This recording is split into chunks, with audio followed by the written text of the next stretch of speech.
Taste the Daily. போலீசாரால் அடித்து கொல்லப்பட்ட அஜித்குமாரின் மரணத்திற்கு நீதி கேட்டு தூத்துக்குடியில் அதிமுக சார்பில் ஆர்ப்பாட்டம் நடைபெற்றது. கழக வர்த்தக அணி அலுவலகத்தில் கழக வர்த்தக அணி செயலாளரும் முன்னாள் அமைச்சருமான சீதா செல்லப்பாண்டியன் தலைமையில் திருப்புவனம் கோவில் காவலாளி அஜித்குமாரின் மரணத்திற்கு நீதி கேட்டு ஆர்ப்பாட்டம் நடைபெற்றது. ஸ்டாலின் ஆட்சியை கண்டிக்கும் வகையில் திரளான அதிமுகவினர் ஜஸ்டிஸ் ஃபார் அஜித்குமார் என்ற பதாகைகளை ஏந்தி கண்டனங்களை தெரிவித்தனர். எந்த முதல்வருக்கும் கொடுக்காத அளவில் இன்றைக்கி கண்டனம் தெரிவிச்சிருக்கு. இன்றைக்கி நீதிமன்றம் அவ்வளவு பெரிய கண்டனத்தை தெரிவித்திருக்கின்றார்கள். அதனால் இந்த ஸ்டாலின் பொம்மை அரசு உடனடியாக பதவி விலக வேண்டும் என்பதை இந்த நேரத்தில் வலியுறுத்தி கேட்டுக்கொள்கிறேன். ஈரோடு மாவட்டம் கோபிச்செட்டிப்பாளையம் கால்நடை மருத்துவமனையில் நாய்கள் கருத்தடை மையத்தை அதிமுக முன்னாள் அமைச்சரும் சட்டமன்ற உறுப்பினருமான KA செங்கோட்டையன் நேரில் பார்வையிட்டு ஆய்வு செய்தார். கோபிச்செட்டிப்பாளையத்தில் தெரு நாய்களால் அச்சுறுத்தல் ஏற்படுவதாக வந்த புகாரை அடுத்து நாய்கள் கருத்துடை மையம் துவங்கப்பட்டு கடந்த சில நாட்களுக்கு முன்பு தேவையான அறுவை சிகிச்சை உபகரணங்களை முன்னாள் அமைச்சர் KA செங்கோட்டையன் வழங்கினார்.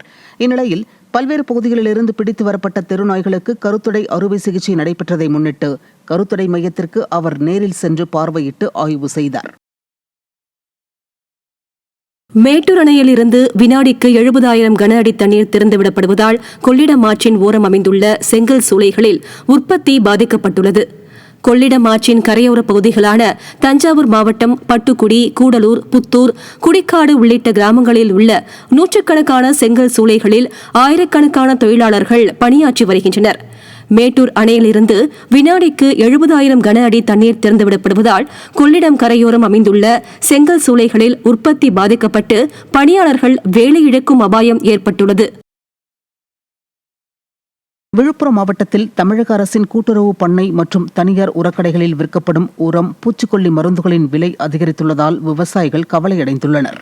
உரம், பூச்சிக்கொல்லி மருந்துகளுக்கு அரசு விலை நிர்ணயம் செய்யாத நிலையில் தனியார் உரக்கடைகளில் நாளுக்கு நாள் விலை உயர்ந்து வருவதால் ஏழை எளிய விவசாயிகள் பயன்பெற முடியாத சூழல் ஏற்பட்டுள்ளது.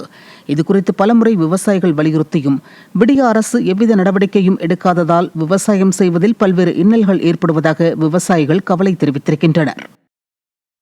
தனியார் மற்றும் கூட்டுறவு உரக்கடைகளில் உரங்களை வாங்கி சரியான வழிகாட்டுதல் முறை சரியில்லாததால் நாங்கள் அவங்கவுங்க இஷ்டத்துக்கு நாங்கள் வரச போடுறோம்.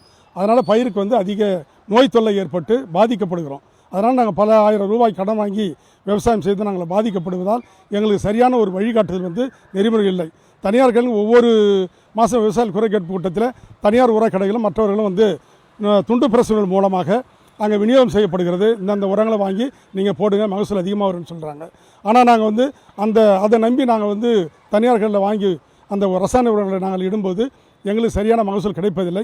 அந்த மருந்தால் சரியான வழிகாட்டுதல் நெறிமுறை இல்லாத அந்த மருந்தால் விவசாயிகள் கடுமையாக பாதிக்கப்படுகிறார்கள்.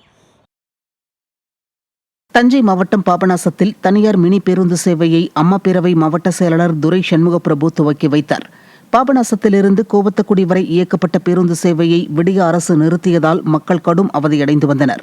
இதையடுத்து தேவராயன்பேட்டை பகுதி கார்த்திக் குடும்பத்தினர் பேருந்தை இயக்க முடிவு செய்த நிலையில் மினி பேருந்து சேவையை பாபநாசம் பேருந்து நிலையத்திலிருந்து அம்மா பேரவை மாவட்ட செயலாளர் துரை சண்முகப்பிரபு மற்றும் பேருந்தின் உரிமையாளர்கள் கொடியசைத்து துவக்கி வைத்தனர்.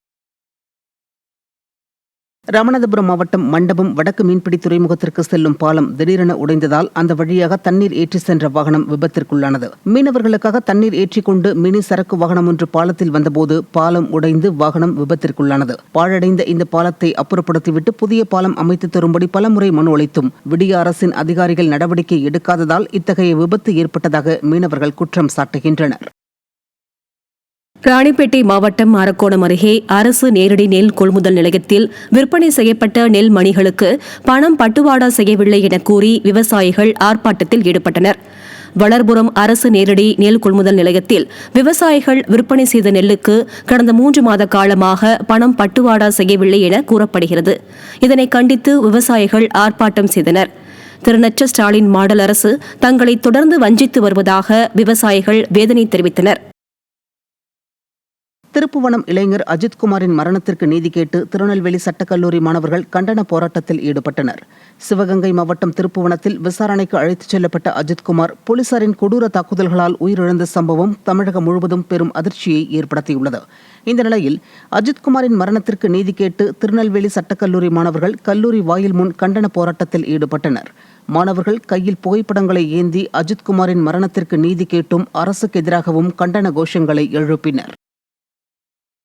தருமபுரி மாவட்டம் பென்னாகரம் அருகே நிலப்பிரச்சினை தொடர்பாக பெண்ணை தாக்கிய நபர்கள் மீது நடவடிக்கை எடுக்க வலியுறுத்தி ஆட்சியரிடம் புகார் அளிக்கப்பட்டது. குளிப்பட்டி கிராமத்தைச் சேர்ந்த இருளர் பழங்குடியின பெண்ணான தெய்வானை என்பவரை வழித்தட பிரச்சினை தொடர்பாக மற்றொரு தரப்பைச் சேர்ந்த செல்வம் குடும்பத்தினர் தாக்கியுள்ளனர். இதுகுறித்த புகார் மீது நடவடிக்கை எடுக்காமல் பென்னாகரம் போலீசார் ஒருதலைபட்சமாக செயல்பட்டதால் உரிய நீதி கோரி ஆட்சியர் மற்றும் எஸ்பியிடம் தெய்வானை குடும்பத்தினர் புகார் அளித்தனர். ஸ்டாலின் ஆட்சியில் ஏவல் துறை சாமானிய மக்களின் புகார்களை அலட்சியப்படுத்துவதாக குற்றச்சாட்டு எழுந்துள்ளது.